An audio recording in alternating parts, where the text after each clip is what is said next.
Did your kids pass along their illness to you did. a little bit? I think they did. Yeah, it's been a rough 24 hours, so hopefully mine's just 24 hours. But yeah, proud of our kids today. I thought we played as hard as we could the other day at Rutgers. We had 7 in practice. Murray made 8, but she was in and out of practice pretty much the whole time. Kenna was on the sideline in a mask, walking through things on the court, but proud of him today.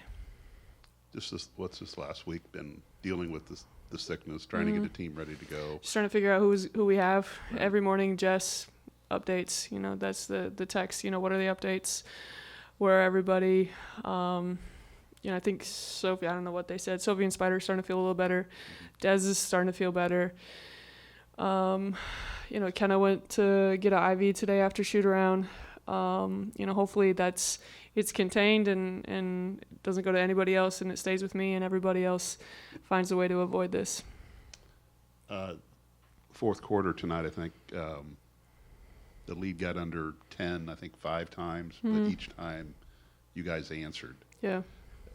What's that say about your club at this point of the season, and the composure, or whatever word you want to use with that, and how can that help this team? Yeah, I thought we just did a good job of executing what we called there. Oftentimes put Ella at the pinch post, got the ball in her hands and kind of let her make a read. They went zone a couple times out of a timeout. We executed perfectly, got the ball into Lana. She had a drift pass in the corner, extra pass to Sophie. She knocked it down. I think KP scored in that, but just like every time we needed a bucket, we executed what was called, and then they stepped up and made the shots.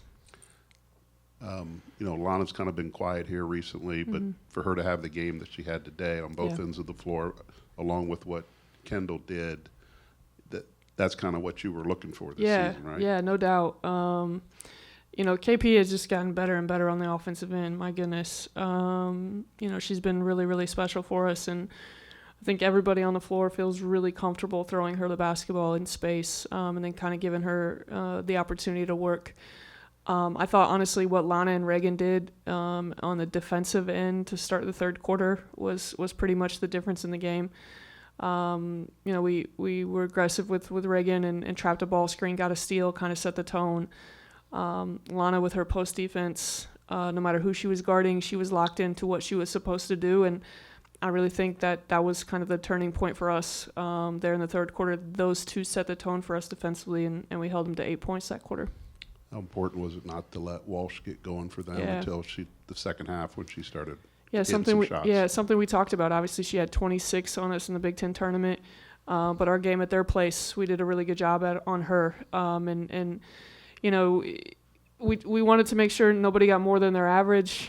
She was at the top of that list. Obviously, Taylor Williams had a game, and Lau got it going a little bit there too. But thought if we could kind of take Walsh out of it, and part of that was making her play defense.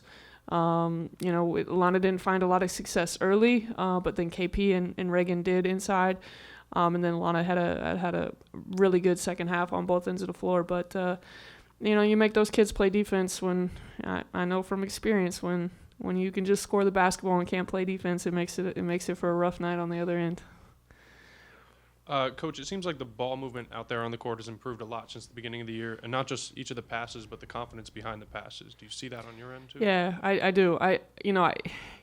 I've seen us get better every single day, and it doesn't translate in or show up in our records, but I've seen improvement. The first half at Rutgers, I think we were all out of whack. We had 12 turnovers at halftime, only 25 points. Calm down. Second half, we get 44 points on 6 turnovers.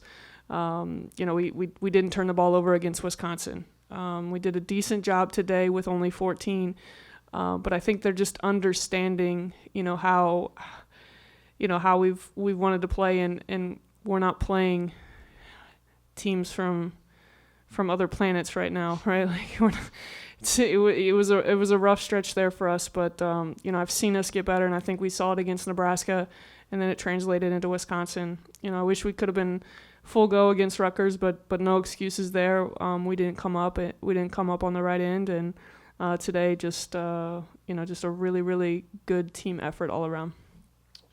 With 5 games to play, 2 of them being IU, what's the message in the locker room? What are you looking for out of your roster in the last stretch of the season? Yeah, for us, it's just trying to get better every single day. That was the message after Rutgers, and it's the message for tomorrow. Yeah, we got late practice with I think we've got 3 kids with classes, so we'll come in a little later in the evening, watch a lot of film. More of a mental day tomorrow, see if we can translate onto the court, and then an early game on Saturday morning down there at their place. But another opportunity for us to take advantage of 2 days to get better and see if we can put ourselves in a position to be competitive and find a way to beat those guys. Coach, I know everybody's been talking about the sickness a little bit. What does it say about your team's conditioning and drive to keep their foot on Northwestern's necks? Yeah. Even though they made a couple of runs, how did you guys answer that? Yeah, just I think composure and timeouts. I think when teams have gone on stretches, I've tried to get to the timeouts a little bit earlier. But in the last couple games, and then today, I went over there and it was very player led. I didn't have to say a whole lot. You heard a lot of positive things from the kids in uniforms tonight, and they stayed locked in on what we were trying to do and came out at timeouts and executed exactly what we wanted.